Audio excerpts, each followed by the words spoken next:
चाहे पति पत्नी का हो, चाहे मालिक नौकर का हो, चाहे ग्राहक दुकान का हो, कुछ भी हो, हमारी सदा इच्छा एक ही रहती है, जैसा मैं कहता हूं वैसा होना चाहिए। अब थोड़ी देर के लिए इसको उलट के देख लो ना। ऐसा क्यों नहीं हो सकता कि जैसा वो कहे वैसा हो जाए? कोई आपत्ति है? नहीं, फिर सासपना कहां रहेगा, फिर बड़ापन कहां रहेगा? झगड़ा बड़ेपन का है। तो ये जो पन है ना, इसमें सबसे बड़ा एक संकट, एक छोटी सी बात को आज कहता हूं, बाकी फिर कहेंगे। हम बड़े हैं, इसका एहसास हमको सदा रहता है और हम ये चाहते हैं कि लोग हमको बड़ा माने, ये हमारी इच्छा रहती है। और इसका बहुत ही सामान्य रूप से मैं आपको निवेदन ये कर दूं कि बड़ा मानना और मनवाना, तो हम बड़े बनते कब हैं? जब कोई छोटा हो, कोई छोटा नहीं हो तो उसको बड़ा कौन कहेगा? तो हम ये क्यों नहीं मान लेते यार हम बड़े इसके कारण हैं?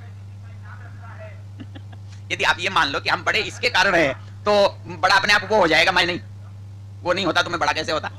मेरे बड़ा बनने के पीछे ये छोटे हैं, इसलिए लोग मुझे बड़ा मानते हैं, कहते हैं, देखते हैं। तो ये बड़ा सापेक्ष शब्द है।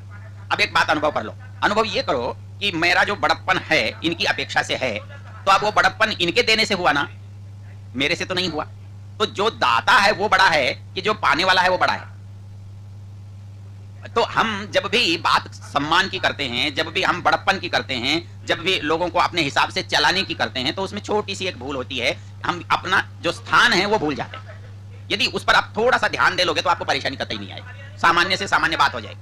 अब आप एक कल्पना करके देखो, आप ये चाहो कि बच्चे आपका सम्मान करें, तो बच्चों के लिए दो चीजें होनी चाहिए सम्मान करते, या तो वो देखें कि ऐसा सम्मान होता है। कभी कभी लोग हमें कहते हैं क्या है जी, पैर छूने में क्या रखा है?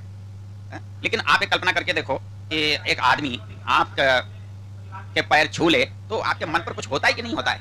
कुछ होता है, कुछ होता है, कुछ होता है। और भले उसको आप मना करो कि मत करो कोई बात नहीं, पर यूं लगता है हाँ अच्छा है, बहुत अच्छा है। तो है क्या कि आप किसी की भी मूल प्रवृत्ति को समझो।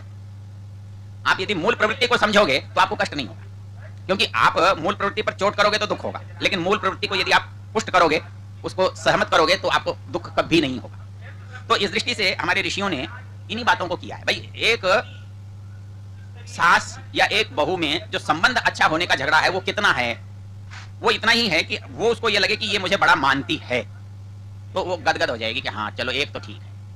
और वो बड़ा ना माने तो सारा कष्ट और किसी चीज का नहीं होता, मानने मनवाने का होता है। तो हमको एक कष्ट सबसे ज्यादा विचित्र पता है क्या लगता है मुझे?